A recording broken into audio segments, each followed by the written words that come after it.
Okay, so before you go on, I'm sure you've got more banquet stories, but I have a banquet story, and I'd like to hear that. it indirectly involves you. In fact, it's what leads to your eventually ending up in the Far East. So, as we know, and we've talked about in the podcast and in the film, excuse me, as Evans got bigger and bigger, we started doing more and more of our buying and manufacturing over in the Far East. And it got to the point where those guys were going over so often that it was time to put somebody over there. And we had this guy, Stuart Kamey, in the buying office, who was kind of Freddie's right hand man. Is that like kind of the best way to put it, would you say? One of the Uh, bios? he was more autonomous than that. Freddie was, I guess, the division. Freddie was the boss because he was put in charge. Yeah, I guess he was put in charge of the office, but the specific buying responsibilities were that of the top and most expensive merchandise. Stewart was the contemporary buyer. Okay. Okay. So, and just a very knowledgeable guy, yeah, but however, extremely cantankerous and very, very difficult to get along with. Stewart was that was a totally terrible choice. Stewart was not really capable to do that job. I wound up firing him, which is something I feel bad about because I didn't I forced him out when he was. But here's an example: Stewart, on the phone, Stewart, in the middle of the night, you get the calls to a long call. Stewart, we have an ad going on Tuesday, the mink coat style, blah blah blah blah, whatever it is. You have to go inspect them. You have to go into the factory today, inspect them, and make sure they get shipped. I can't go today. I'm cleaning my files. Stewart, I mean, that is a absolute accurate, and this is how it was there. He, he should have never, ever, ever sent him there. He really wasn't capable to do that job. And so when the time came to put somebody over there, he was the natural first choice because It was the Peter principle.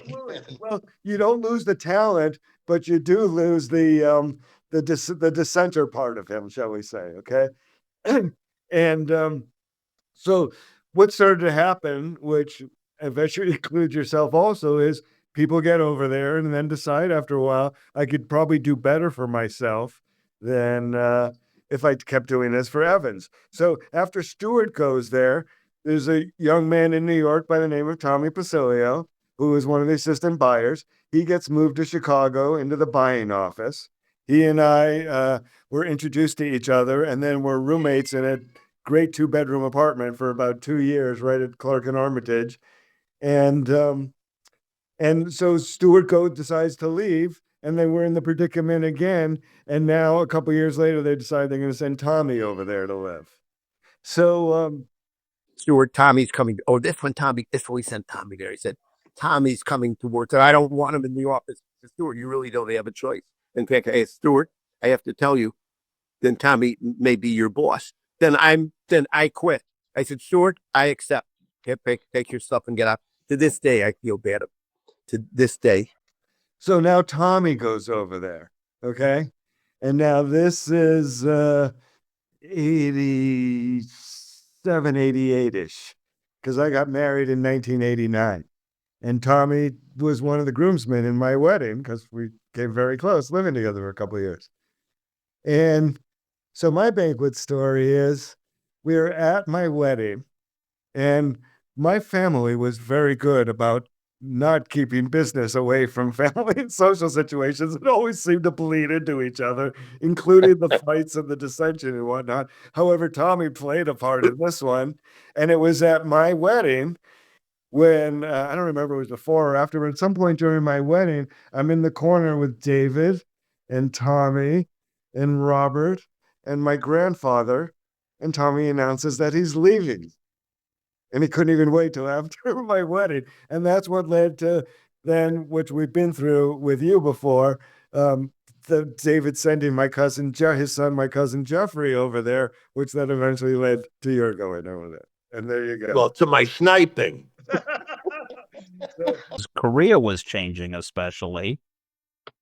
Korea was becoming much more high tech. I remember a couple of our vendors closed down and went into technology manufacturing. The fur was considered, low on the totem pole. So I think that was part of it also. But yeah, all I know is that, Larry wanted my job and had been sniping at me, and got it. So we were not too strong in our office although I don't know who might have been better. Maybe it would have been better to hire one of these guys who was an agent there from another country, who was more independent, or nobody. We did fine before we had nobody. That was a big expense between Big expense. office. Were you ever in our office in the Silverthorne or the Black? No, but the office, and there was a house, right? There was the apartment, right? Stewart had a nice house out by the beach. Anyway, yeah, he had a nice house there. So that was a huge expense for not too much return.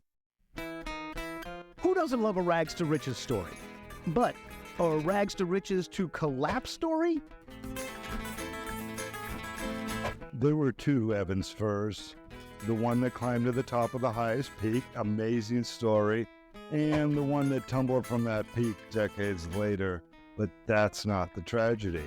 The tragedy is what happened in between.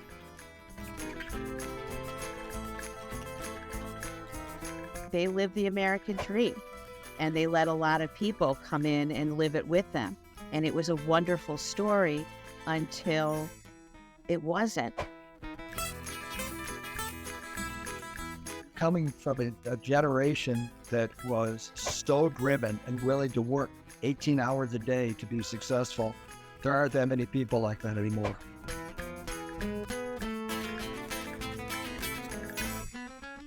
They created something out of whole cloth, and he helped kings and queens around the world with their fur coats.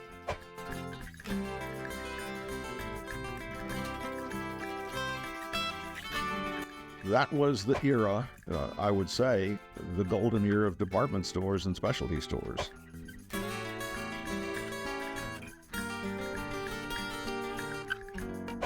Genetics loads the gun, but it's the environment that pulls the trigger. Non-existent parenting, and so they didn't learn how to cope with stresses.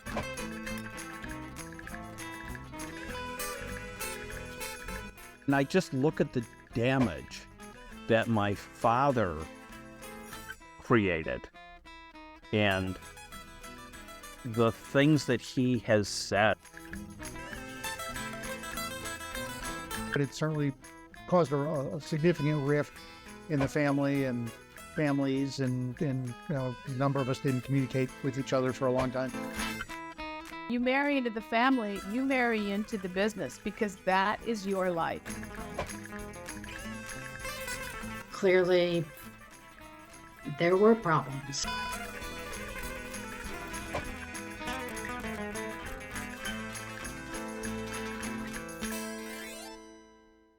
Okay, so I'm sure you've got another Far East banquet story. So let's maybe how badly you gross us out this time.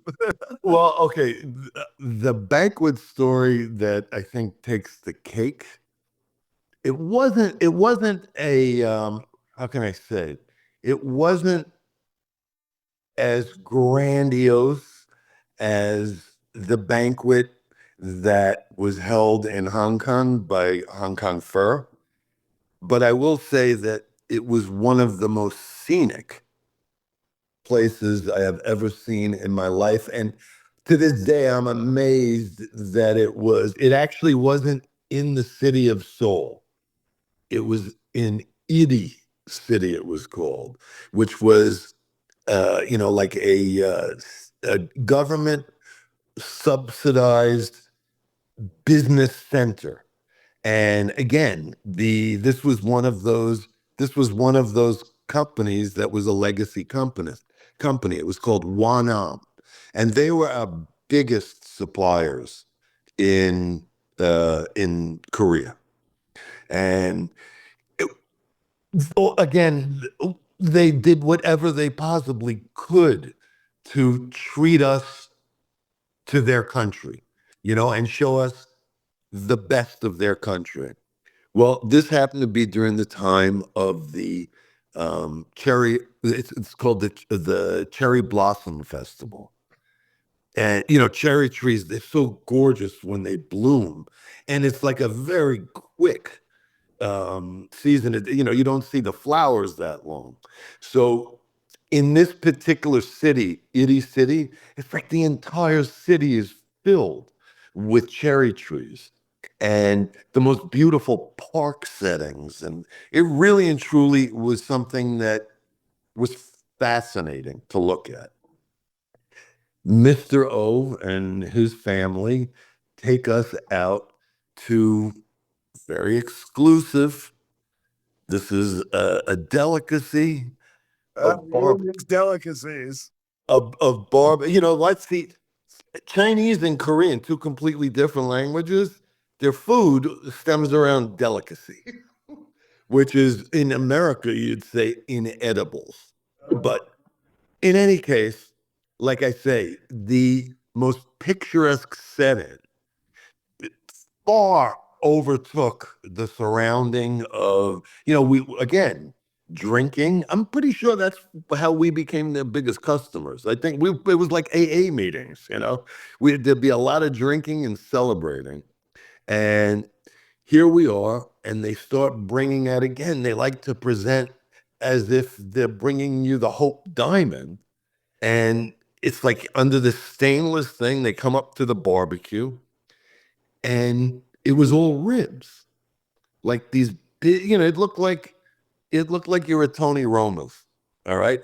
Except I realized that the ribs were not quite as long as the ones that we have here. And I don't know, just the handling of the ribs, that what they did, they took the thing and they just cut it with a scissor, instead of butchering it. It was just cut with a scissor, and it wasn't like a kitchen scissor. It was like, some kid's scissor. Well, if you've eaten Korean food, their spices and the flavor that they add, it really, some of it is really delicious. And you start smelling this, and it's a barbecue. I wanted to put on my hat. We're drinking beer and scotch. It's like 4 o'clock and 3 o'clock in the afternoon, and because it's like a holiday, so everybody, it's a festival time. Anyway,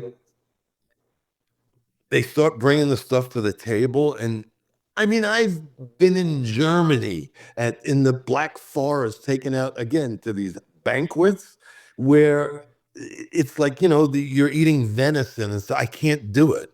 I just don't. I look at my dog, I'm sorry. Anyway, we're drinking, and I had not yet tasted it. I mean, it wasn't finished. They were cooking it on the grill. And luckily, I had to go to the bathroom.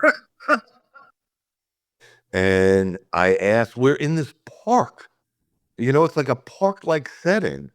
And they direct me to go to this building that's, like 50 yards away. You can barely see it.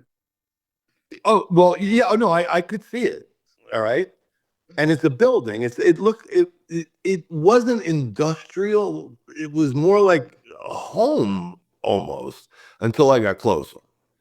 And I go inside, and I had to pee like a racehorse, which I wish I was eating instead of what I discovered.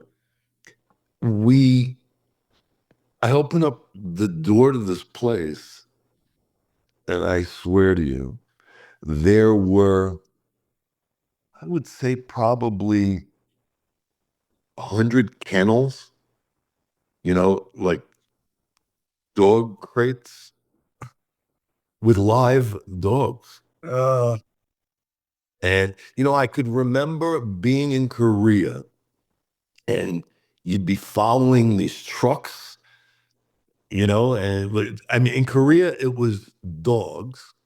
In Hong Kong, it was pigs, and you'd see these trucks and you're going, God, they must have a humongous humane society because look at all these dogs they're rescuing until you get closer and you see the look on the dog's face, you know?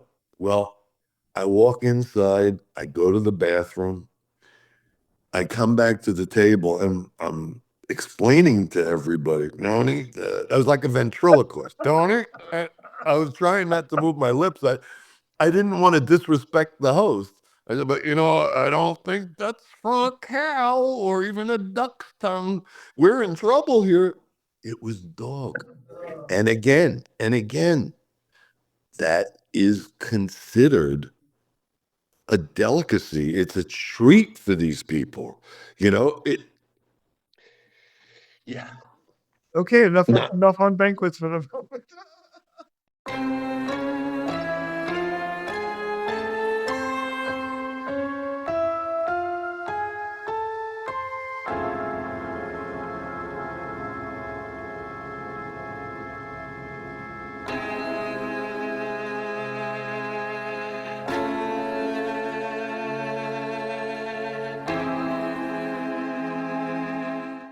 The strength of a family, like the strength of an army, lies in its loyalty to each other. Mario Puzo. In every conceivable manner, the family is a link to our past, bridge to our future. Alex Haley. In 1912, Julius Meltzer left Belarus to join his brothers in Philadelphia. It wasn't long before he summoned his wife Rose and their 4 children, which would soon grow to 6, to join him. By 1929, with their mother Rose retired to bed to stay, the oldest daughter, Thelma, was sent to finishing school to learn to help care for the family. 2 of the boys were on their way to star law careers, and the other 2, led by A.L. Meltzer, who later brought in brother Herman, were building what would become the first Furrier in America to become a public company before falling prey to time and generational shifts. Because tragedy, both personally and professionally, was lying in wait and checking in for an extended stay, decades. And the Meltzers, beginning in 1936, would never be the same again. The tragedy train stayed in the station, even though very prosperous times for the remaining siblings were afoot. But money doesn't care who has it, and the Meltzer clan would be struck down again 30 years later, and then again almost 30 years after that. 2 of the children and a great-grandchild of Rose and Julius Meltzer were victims of suicide. Coincidence? Epigenetics? Generational tyranny? Will we ever know?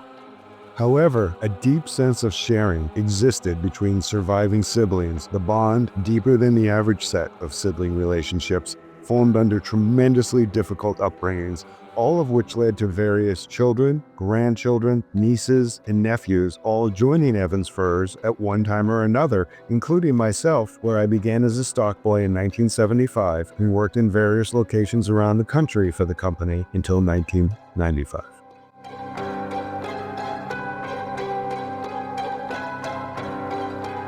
Don't worry, you didn't miss it.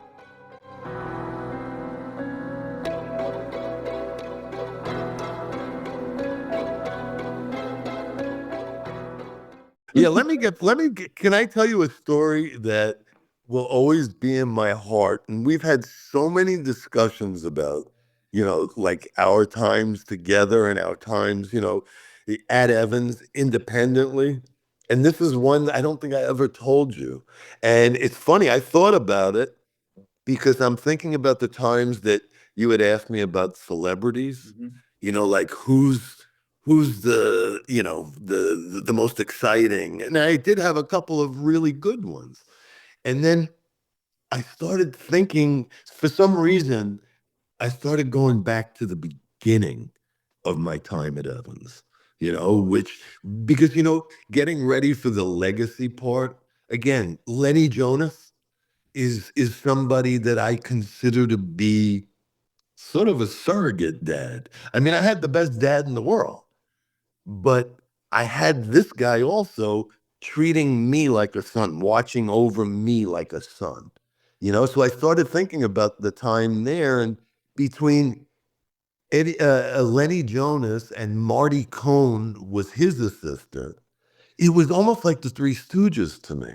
It was like, it was great times. It really and truly was great times. And great because I was enjoying them and learning because these guys were willing to share. But it was a party. Those times were just a party. Yeah, I think in the last podcast or the one before, I talked about what we used to do on the fire escape on the 13th floor in the back of You don't know what I used to do on the 13th floor. I had the keys to the first floor. All right, that's another story. But anyway, here I am. I think at this point I was already 19 years old. And the NBA All-Star game was being played in Chicago that year. It was either 78 or 79.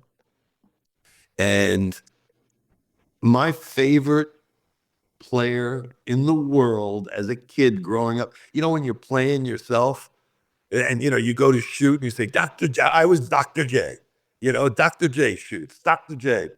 And as a kid, I really was into basketball. And my parents would send me in the summer months, they'd send me to Kutsher's Sports Academy in upstate New York, which was a basketball camp. And they would have professional players come in and do drills and stuff. And my greatest memory, we were playing in this tournament. It was the AIT tournament. And at halftime, in the locker room, and we were winning we were doing really well. And this was the championship of the tournament. And these two guys come in, and I mean, you noticed that they were tall, but they covered up, they had these big tins of oranges, half cut oranges for us, and, holding in front of their faces, and they go to offer it to us. One was Dr. J, and one was Walt Frazier. So I had my New York net and my New York Nick. It was like, the greatest thing. But Dr. J spoke to me. I was like 14 years old, 13 years old. Anyway, it's now go back, Woodfield. It's about 11 o'clock in the afternoon, in the morning. How much longer is this? How much later? Oh, this is like 6 years later. Okay. And in walks Dr. J. It's like, I'm like, that's Julius Erving. I'm telling everybody, nobody knew. Oh my God. I was a New York kid. They just knew that there's a guy that's like 7 feet coming in. Dr. J. I mean, it was like already. Yeah. How did you not know? Well, no, I tell you, at that point, I think he was still known as Julius Erving. You know what I mean? I don't know. I don't know that he got his doctorhood yet. Anyway, make a long story short, he comes in and he's wearing this seal on him, which was like a longer length jacket or maybe a 3/4 jacket. And he had a big tear in the back of it. And he asked if we could fix it. Now, Woodfield, I mean, we were a big store, we were a big producer. However, we didn't have a Furrier there. We had, an alterations department. It was mostly ready-to-wear stuff or finishing, that they were working on. And he needed it that day. And, we said, yeah, we could do it. And I bring it, I remember I think her name was Rosita. I bring it to Rosita, and she was this short little Mexican woman. And I'm holding the coat, and it's like taller than she is. And the weight. I swear to God.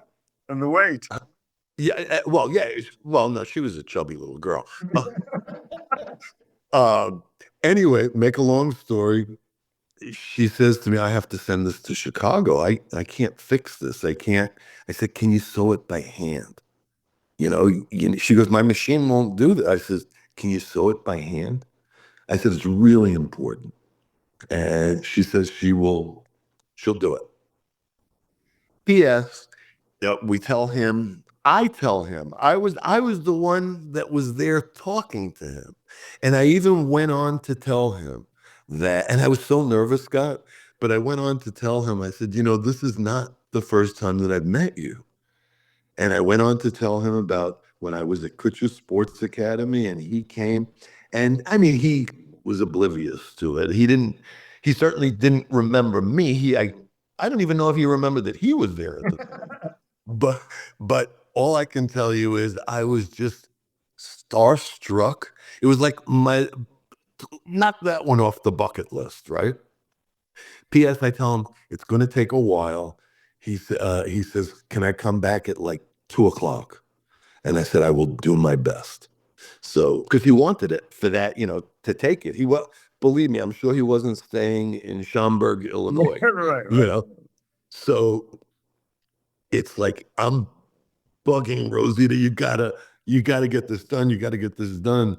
And she didn't even have like the room to lay it out to sew it. So she asked me to put it on. I put the coat on, and again, it was a jacket on him. I put the coat on, and it's hitting the floor. The sleeves come down, like past it. And she had no room to work. So I stand on a chair. Okay. And well, no, I'm wearing it. Oh, wearing it. Okay. I'm wearing it, standing on a chair so that she can finish sewing because she had to sew from the outside. So all of a sudden I look up and we're in this little alterations room. All of a sudden I look up and there's Dr. J. You got his coat on. And I got his coat on and I was so embarrassed, but he started laughing and he was really a really good sport about it. At the end of the day, I think I realized why these guys have so much money is because we didn't even charge him. Because, we didn't do it. I had to tell him that this is not the proper way to do it, but this is the way that I can close it for you to have it tonight. And he gave me an autograph. I wonder if I even have that autograph. It was just on a piece of paper, but I was like so just enamored that here he was, and what a great guy, and he's going to be my hero for life. Swing forward in your part of the world. I'm in Las Vegas. I'm sitting at a blackjack table, and I always have to play third base. I wouldn't play anywhere else. For some reason, I have that's the seat that either makes or breaks the table. And I like the pressure. I like to be the guy that everybody at the end of the my game, I'm usually walking away with no money, and I've made money for everybody else at the table. And we love you. But exactly, and I love that part. Yeah. Well, here I am sitting at third base, and two guys sit down right in the middle, and one of which was Marv Albert. Well, And the guy sitting next to him was Dr. J. I'm 50, like this is probably 15 years ago. So I'm like 50 years old. I'm the owner of Dicker and Dicker of Beverly Hills. I know Dr. J loves furs. And, here I am sitting with them. And again, that setting of Las Vegas, you're having a couple of cocktails. And this was no, but trust me, this was a serious card game. So it wasn't about, like getting drunk. It was just, it was relaxing. And I don't know, I'm making every move perfectly. And everybody at the table is making money. Dr. J is giving me a high five. He almost broke my elbow because his hand came to my elbow, And I don't know, I got the guts to say to him, it says, that this is not the first time that we've ever met. And it's not the second time that we've ever met. I says, do you remember being in Chicago? You were there for the All-Star game and you had a seal coat. And he starts looking at me and he's like pointing his finger and he goes, I do remember. And Scott, if I tell you, it's like I'm getting that feeling now. Either that or I still have a fever because it's like chills. It's like chills going through my body. Imagine being that 14-year-old kid, then the 19 or 20-year-old kid, and now you're a 50-year-old man, and you're your hero, and it was really and truly all because of Evans, because again, I'm sure he didn't remember me as a kid, saying thanks for the orange, Dr. J, like the the Mean Joe Green towel commercial. Well, But yeah.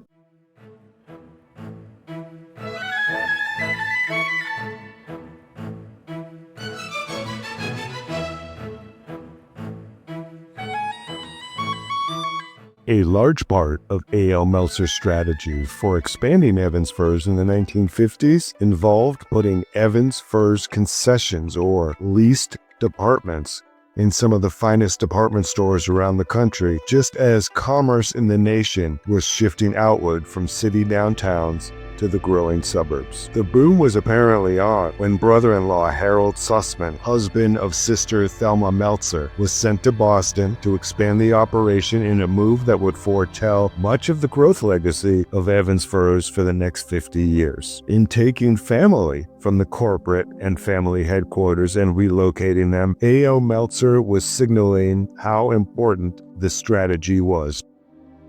The concept of having a concession in a department store allowed Evans Furs to have a physical footprint in key targeted cities without the overhead expense, all while allowing Evans to take advantage of the foot traffic brought in by the local host store. They called me in the office and they had to call corporate Evans and they said, who's this guy? Jeff Becker's like telling us that we have to give him space in our store. The relationships were often complicated, but at the end of the day, were driven by numbers and money. Field general managers, of which I, myself, was one, in both San Francisco and Los Angeles, had to juggle serving two masters, keeping both corporate management at Evans and at the host store happy enough to keep both Evans and you, the general manager, continuing on there. They helped us, they got us, the space we need in these stores. And we were doing business, so they loved that, helped them get to their store numbers. However, in the long run, time was not on Evans' side as a seismic shift changed consumer sentiment towards fur, and when combined with the industry destroying the luxury product positioning that took it decades to build, it was no longer aspirational when furs began mass assembly line production and were made affordable to everyone. Prior to that, though, the strategy, which would be continued by future CEOs David Meltzer, son of the founder, and Robert Meltzer, grandson of the founder, helped Evans grow into greater than a 100-location powerhouse, bringing in annual revenue of over $150 million. That is, until rapidly declining sales forced the bottom to drop out, and Evans would begin a multi-year decline, culminating in its shutdown and asset sale in 1999, 70 years after A.L. Meltzer founded the business.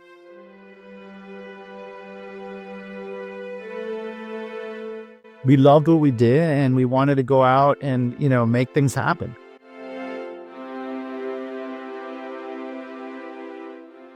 It's like if I went back and told Mr. T or about the story with Diana and I and the coat and Hulk Hogan, I'm sure that one he might actually remember because it's one of those moments.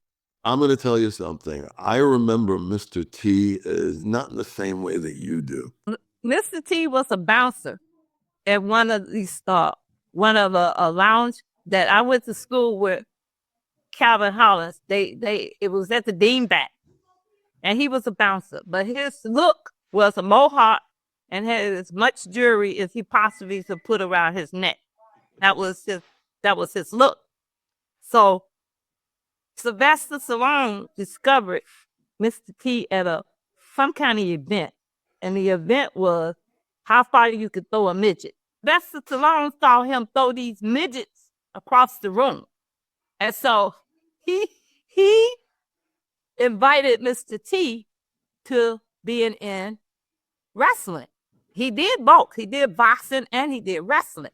But the wrestling part, he told me, he said, he came to me because I know him because one of the people I know in life, that's my husband, he was the district manager selling jewelry at Rogers and Holland. So I knew him. I knew of him. So he came down there. He said, I want me a white mink coat all the way down to the floor with a black stripe coming all the way down to the floor. I said, okay, so we're going to have to make it. He said, fine. So we made him the fur coat. And he was living in Chicago in a suburb.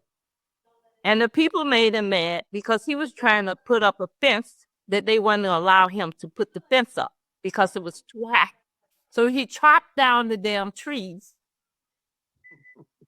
in the back on his property. They chopped all the trees down and they put his ass on TV. And the people were mad at him because he chopped the trees down. So the next day we had a fitting for him. He came in there. He had his whole face covered up all the way down to his ankle.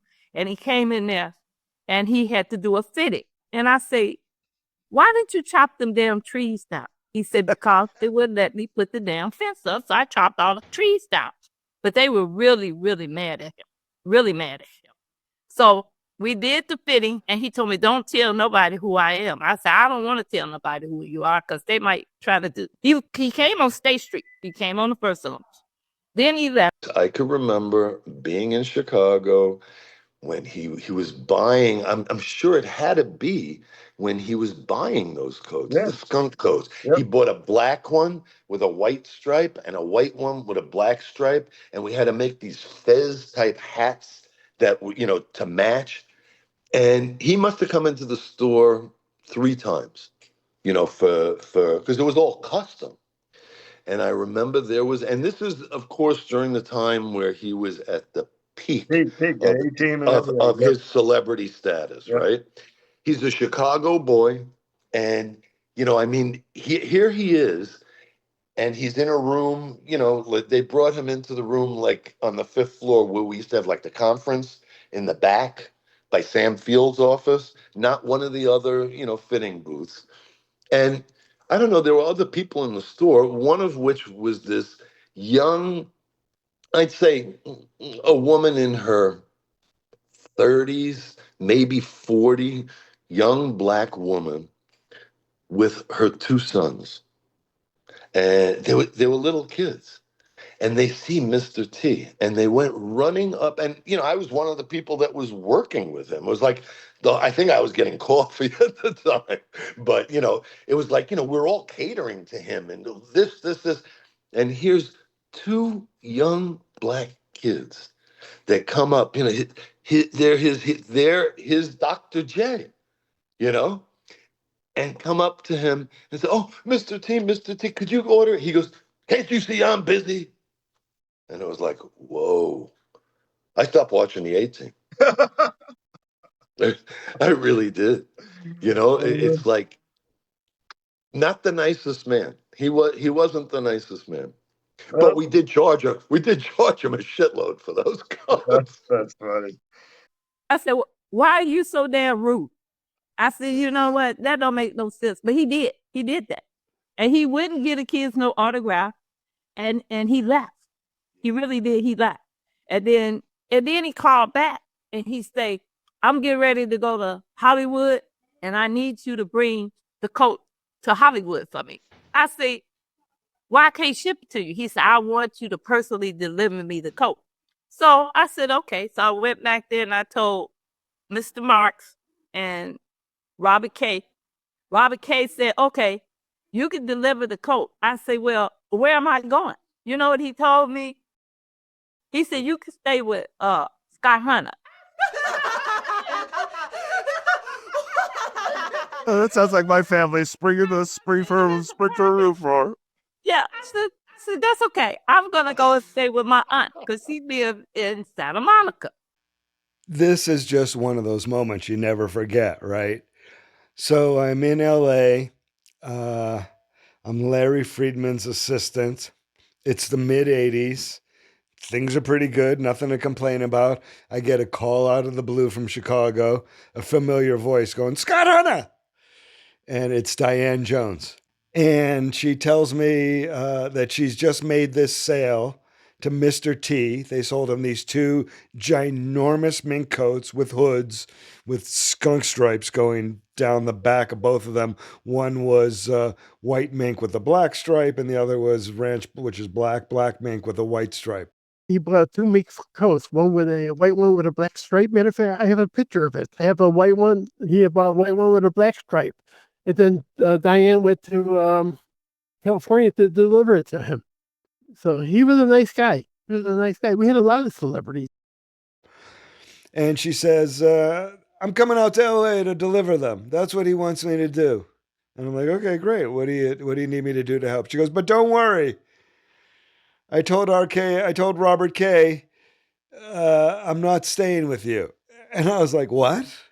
Well, she was welcome to stay with me, but I don't know. It's just nuts. So anyways, Diane comes out to LA and I get her and meet her. And so me and Scott go to take the coat up there to Mr. T. We go up some stairs. Mr. T standing at the door. We was on Rodeo Drive. And he said, who is that white boy you got with me? That ain't no white boy. I said, that is Scott Hunter. Just said, who is that white boy you got with you? And then I said, that's Scott Hunter. He works with me. He's half owner of the company. That's what I told him. So he led us upstairs. Go to Rodeo Drive. I don't remember if it was a studio or apartment or a workspace, what he had there. But it was his on Rodeo Drive. And we walk in with the coats and the boxes. They're huge. I mean, I was probably carrying both of them because they were bigger than she was. And he goes, who's the white boy? And I'm like, oh my God. Nobody could have said anything to make me feel more uncomfortable at that moment than that, I don't think. And Diane's like, that's Scott Hunter. He owns the company. I'm like, oh God, now you're making it worse. And I opened the refrigerator. He had shit in there to eat. I said, well, where your food at? He said, I don't eat no food. That's what he told me. So anyways, they clearly knew each other from Chicago, and I had not been a part of the transaction back there, so I didn't know what was going on. He's trying the coats on, and I'm making a couple of adjustments to it here and there.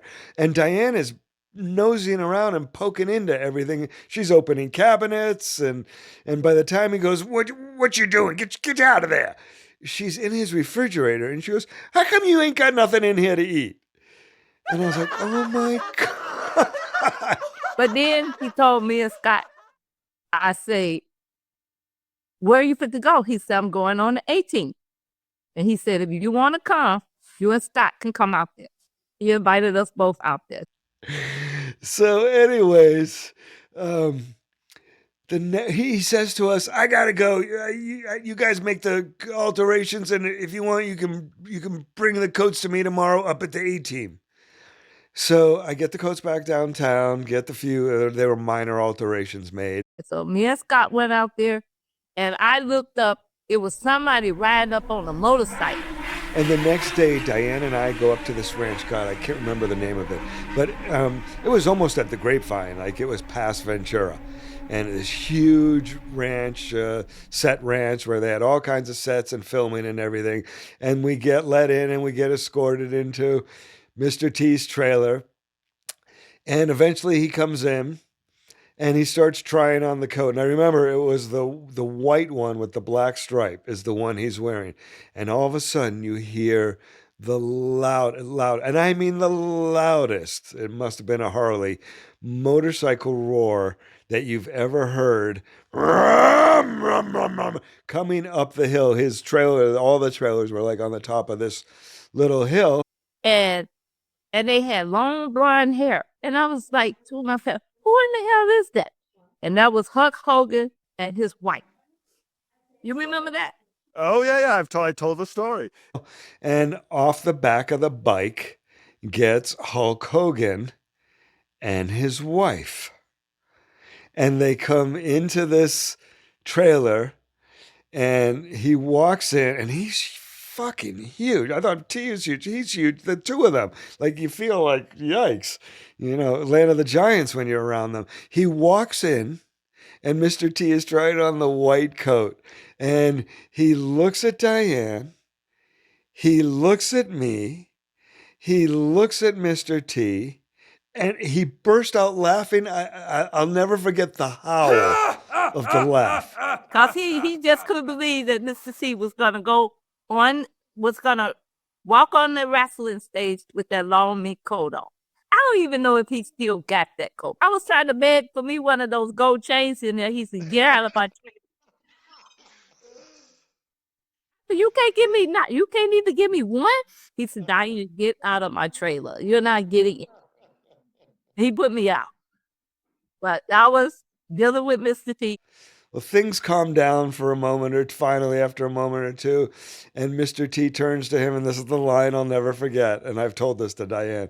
He turns to Hulk Hogan, whose name is Terry, and he goes, Terry, I'd like to introduce you to my Furriers.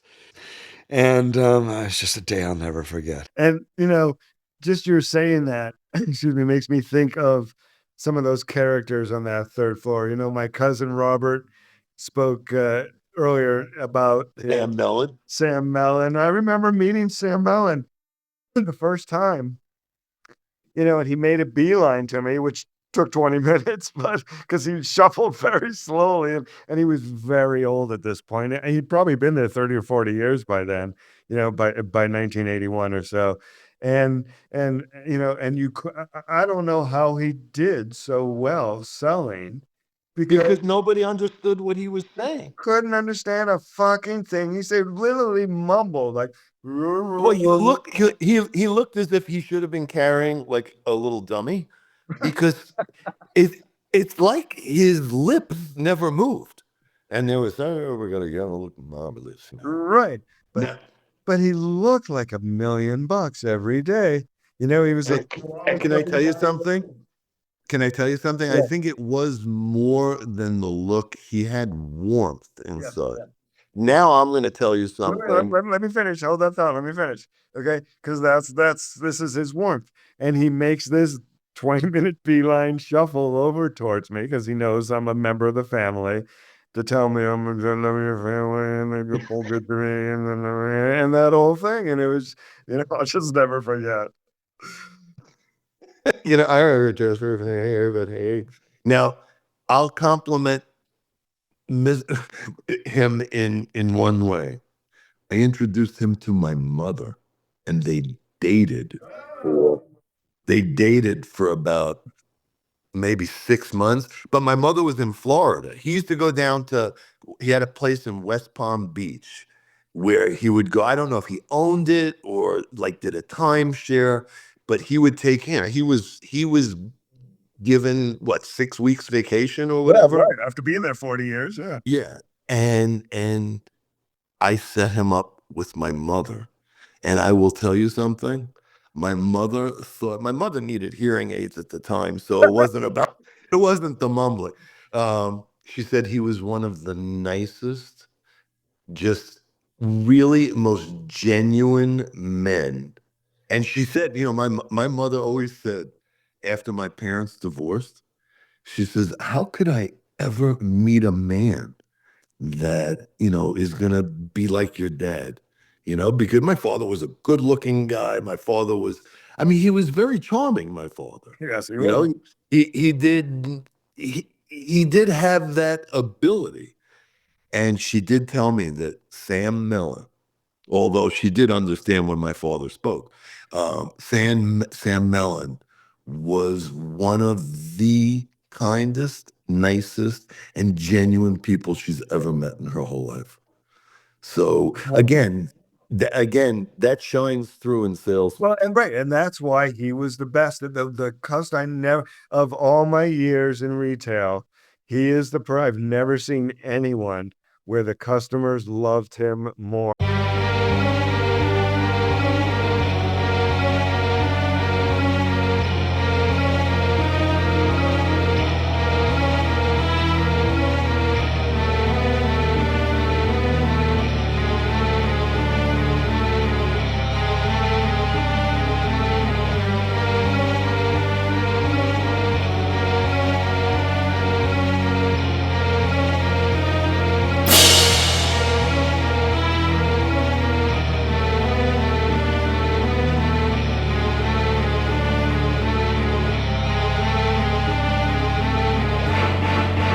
A lot of it has to do with the direction that you see the company going in and the direction that you see yourself going in. In hindsight, I would have preferred never to have taken over that job because it was a thankless job. And regardless of who was going to be CEO, the company was not going to survive. The 6 months that shook the Evans Fur Company. So it was all about building trust and relationship. It was the manufacturers, I'm sure, that I don't want to say pushed. But start and tell us with where we are in time and what you're doing at about the time that. Do you mind if we walk around your place a little bit and show people how that looks? No, Okay. absolutely. So. Okay.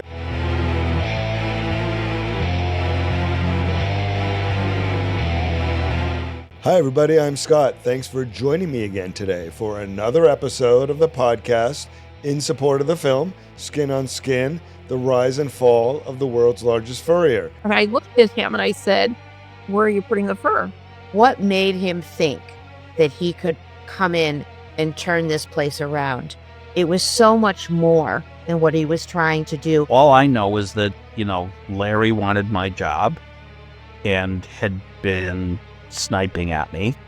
Absolutely not. I mean, okay, so I was the merchandise manager. I had been I was in 5 different positions. And, it was real clear to me that that blood was thicker than water and that wasn't going to be a possibility.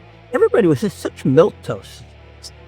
It was when Evans was starting to run low on cash, so there wasn't any money to do any remodeling.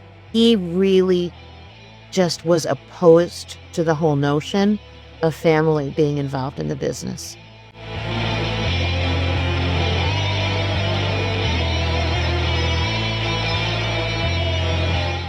And I go, that man's going to ruin this company. With that attitude, you just don't go in and say, I know better, because you don't know shit. So, friends, that's a recap of what brings us to where we are here. The start of season 2 of the podcast in support of the film Skin on Skin, The Rise and Fall of the World's Largest Furrier, Part 2.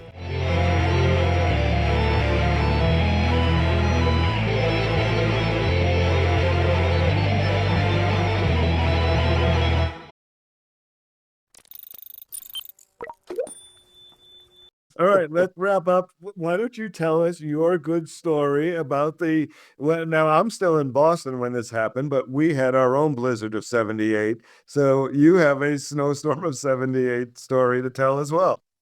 Okay. So again, I had just started. I was in 78. I was 19 years old. Okay. So I just started as the vault boy. And like I say, I loved being an accomplice there between Lenny and Marty. It was a good time. It really and truly was. And Lenny, I remember he had this Delta 88, and I lived literally down the street, and I was going to go home. I had the ability. We were told the mall is closed. So everybody, go home. And, of course, when you are the manager of the store, you make sure that everybody else is taken care of first. And I stayed back with Lenny. Marty stayed back with Lenny. And I think the store manager, I can't remember. I think it was Roger Terry was his name at the time. It was like a few of us stayed back to sort of man the ship. And then everybody else sent home. And I take it back. I was one of the people they said go home because I lived pretty close. And I remember I had a brand new Camaro. It was 1978 because I had a brand new 78 Camaro, and that car was cool, but not in the snow. I mean, you had to have concrete poured into the trunk just to go straight in rain.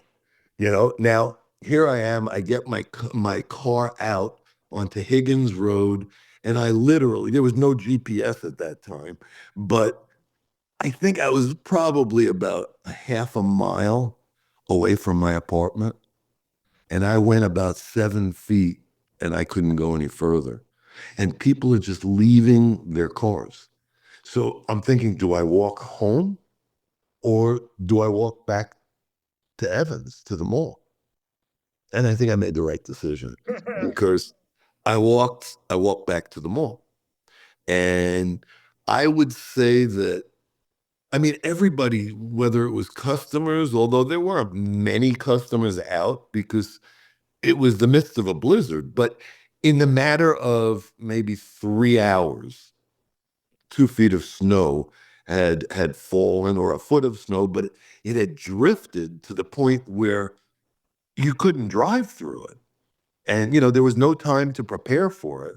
So you had, I mean, thank God we're in Woodfield. It was the largest mall in Illinois at the time, I think.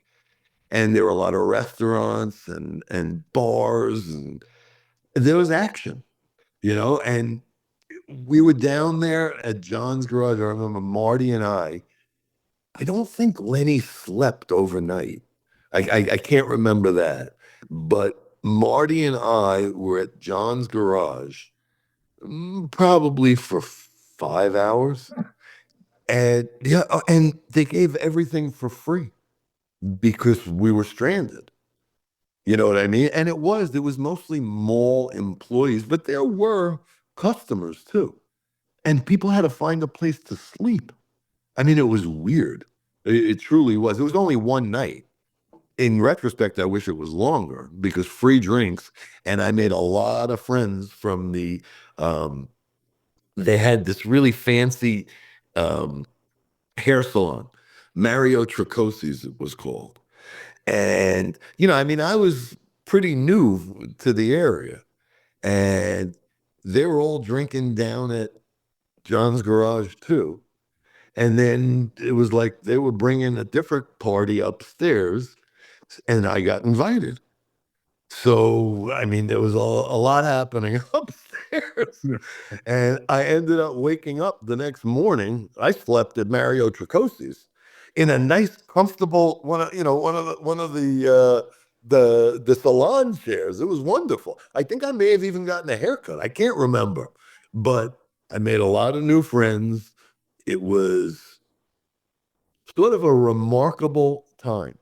And then it was like the next morning, everybody wakes up and, starts leaving. And by the good grace of God, I hope this is what God does to California. Overnight, I don't want to say it cleared up, but you were able to get to your car now and you were able to drive away, and it was like it never happened. That's fun. But it happened. Yep. Wow. It was really, really weird. And the more I think of it, the first couple of years that I had at Evans, there was so many like one-nighters, like what you had said before. There were so many stories, so many things that happened that really and truly aided in keeping me as a valued and loyal employee over the years. So on that note, he's Larry Becker. I'm Scott. This is the podcast in support of the film Skin on Skin, the rise and fall of the world's largest furrier. Have a great day. Great to see you. LA, you're in our hearts.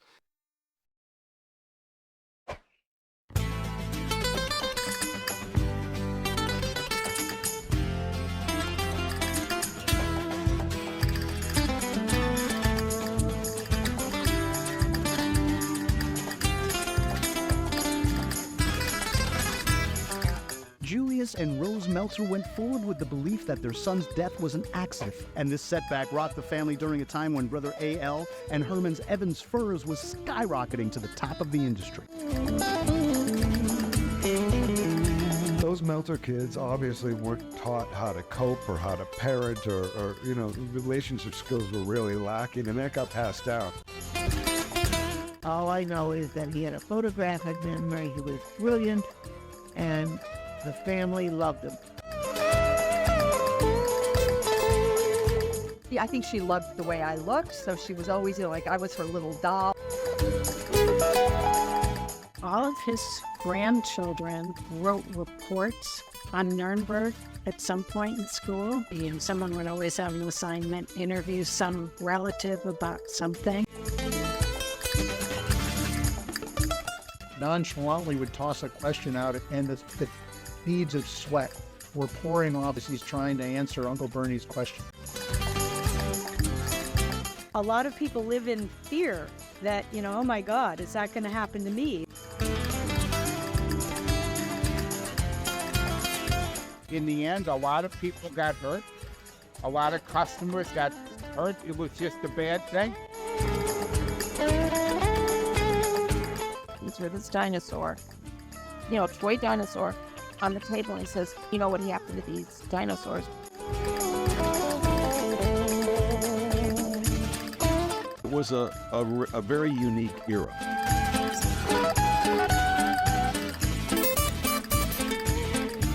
Jeff and I got some calls, and people were just sobbing.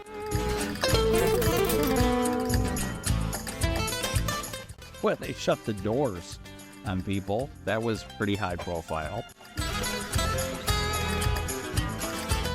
A fish has got to swim and an eagle's got to soar.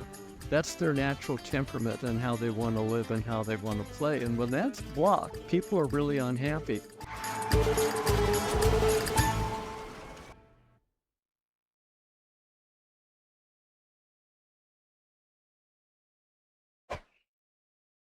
On the next episode of the Companion Podcast, in support of the film Skin on Skin, the rise and fall of the world's largest furrier. Welcome to the season finale of season 1 of the podcast in support of the film Skin on Skin, the rise and fall of the world's largest furrier. What came out of all of this was the older boys, Herman and A.L., left school and went to work to be able to support the entire family, since my great-grandfather, Julius, had trouble adjusting and making a living as well. And out of all of that came the Evans Fur Company. The younger boys, my great-uncles Jack and Bernie. Victor's justice. The choice was, of course, between Victor's justice or no justice at all. And you put your finger on another aspect of law, in one sense. On the next episode of the Companion Podcast, in support of the film Skin on Skin, the rise and fall of the world's largest furrier.